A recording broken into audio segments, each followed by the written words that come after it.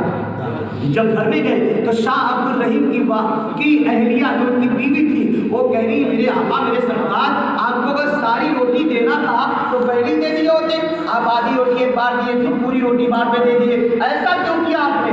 اللہ اکبر. غور کرو یہ کون لکھ رہا ہے؟ شاہ ولی اللہ محدث دہلوی اپنا واقعہ, اپنے باپ کا واقعہ اپنے ہاتھوں سے لکھ رہے ہیں. فرماتے ہیں شاہ عبدالرحیم نے کہا اے میری اہلیہ آدھی روٹی میں دے کر کے جب واپس ہو رہا تھا تو جو تمہارے پیٹ میں جو بچہ پل رہا ہے وہ بچہ مجھ سے کہا اے ابو جان اس فقیر کو سارے روٹی کی ضرورت ہے.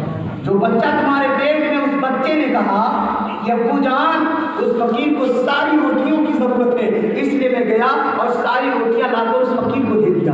اب غور کریں, شاہ ولی اللہ محدث دہلوی ایک ایسے محدث ہیں جن کو سنی بھی مانتا ہے, دیوبندی بھی مانتا ہے, اہل حدیث بھی مانتا ہے, جماعت اسلامی کا ایک گنڈا بھی مانتا ہے, سارے لوگ مانتے ہیں شاہ ولی اللہ محدث دہلوی کو. اور شاہ ولی اللہ محدث دہلوی خود اپنے ہاتھوں سے اپنا واقعہ لکھ رہے ہیں کہ میرے باپ نے کہا جو ماں تمہارے پیٹ کے اندر جو بچہ ہے وہ بچہ مجھ سے کہہ رہا ہے کہ روٹی اس فقیر کو مکمل دے دی جائے. اب کہنے دو مسلمانوں مجھے اور سمجھنے کی ضرورت ہے. شاہ ولی اللہ اپنے ماں کے پیٹ کے اندر ہے, شاہ عبدالرحیم باہر کھڑے ہیں. اب باہر کا آدمی پیٹ کے اندر کون ہے, پیٹ کے اندر کون ہے یہ بھی دیکھ رہا ہے, پیٹ کے اندر بات کیا کر رہا ہے بات بھی سن رہا ہے. پیٹ کے اندر جو اللہ کا ولی ہے وہ ولی دنیا میں دیکھ رہا ہے کہ دروازے پر فقیر ہے اس کو کتنی روٹیوں کی ضرورت ہے. ایک ولی دیکھ رہا ہے. اب مجھے کہہ لینے دیا جائے جب شاہ ولی اللہ اپنے ماں کے پیٹ کے اندر رہ کر دنیا کو دیکھ سکتے ہیں تو کیا میرا دوست بغداد میں رہ کر غلاموں کو نہیں دیکھ سکتا, بغداد میں رہ کر اپنے ماننے والوں کو نہیں دیکھ سکتا؟ ارے میرے دوست تو فرماتے ہیں نظر تو الہ بلاد اللہ جمعہ کفر ربنا اللہ کی ساری, میں پوری دنیا کو ایسے دیکھتا ہوں جیسے کوئی رائی کا دانہ اپنے ہتھیلی میں رکھ کر. وہ ہمارے دوست رضی اللہ تعالیٰ عنہ ہیں, اللہ اکبر, جن کی سچی پکی محبت میں ہم اور آپ بیٹھے ہیں. اور ایمان سے یہ بات سمجھ لیجیے گا ولیوں کی محبت رائے گا نہیں جاتی ہے. اللہ تعالیٰ قرآن پاک میں ارشاد فرماتا ہے یوم ندعو کل اناس بامامہم, جس دن ہم بلائیں گے لوگوں کو ان کے اماموں ان کے رہبروں کے ساتھ, ان کے پیشواؤں کے ساتھ. آپ مقدر والے ہیں, آپ کے پیشوا علماء ہیں, آپ کے پیشوا حضور صدر الشریعہ ہیں, آپ کے پیشوا حضور حافظ ملت ہیں, آپ کے پیشوا صوفی نظام الدین ہیں, آپ کے پیشوا مفتی مصطفیٰ رضا خان ہیں, آپ کے پیشوا امام محمد رضا خان ہیں, آپ کے پیشوا سارے اولیاء, سارے صحابہ, سارے شہداء, سارے اولیاء ہیں. اور اللہ فرما رہا ہے کل اناس بامامہم, جس دن ہم بلائیں گے لوگوں کو ان کے رہبروں کے ساتھ, ان کے پیشواؤں کے ساتھ. یہاں سے یہ بھی بات ہے سمجھ میں آ گئی کہ اپنا پیشوا ایسے کو چنیے نام پہ لوگوں پہ ڈاکہ ڈالنے والا نہ ہو, پیر کے نام پہ لوگوں کو گمراہ کرنے والا نہ ہو, اجی سچا پکا ہو, اس کے دل میں دنیاوی دولت کی لالچ نہ ہو, عشق مصطفیٰ کی لالچ ہو, دین کے جذبے کی لالچ ہو, تبلیغ و ارشاد کی لالچ ہو, قرآن و حدیث کی لالچ ہو, دنیاوی مال و ملال کی لالچ جس انسان کے سینے میں ہو ایسے پیر ہمیں بنانے کی ضرورت ہے. لوگوں اللہ فرماتا ہے ایمان والو اللہ سے ڈرو, سچوں کے ساتھ ہو جاؤ, غوث پاک کا دامن مضبوطی سے تھامے رکھیے, غوث پاک سے پیار کیجیے, عقیدت کیجیے, ان سے دل لگائیے اور ان کی محبت سے نیاز کیجیے, فاتحہ کرائیے. گھر گھر میں قرآن خوانی غوث پاک کے نام کی ہو, گھر گھر میں فاتحہ ہو, غوث پاک کا فیضان آپ پر اترے گا, غوث پاک کی نگاہ کرامت آپ پر ہوگی, غوث پاک کی نگاہ انعام و کرامات آپ پر ہوگی. اس لیے ضروری ہے ہم اور آپ غوث پاک سے پیار کرتے ہیں, غوث پاک کی الفت میں ہم 5 وقت نماز بھی پڑھیں. غوث پاک وہ ہے جو 40 سال تک عشاء کے وضو سے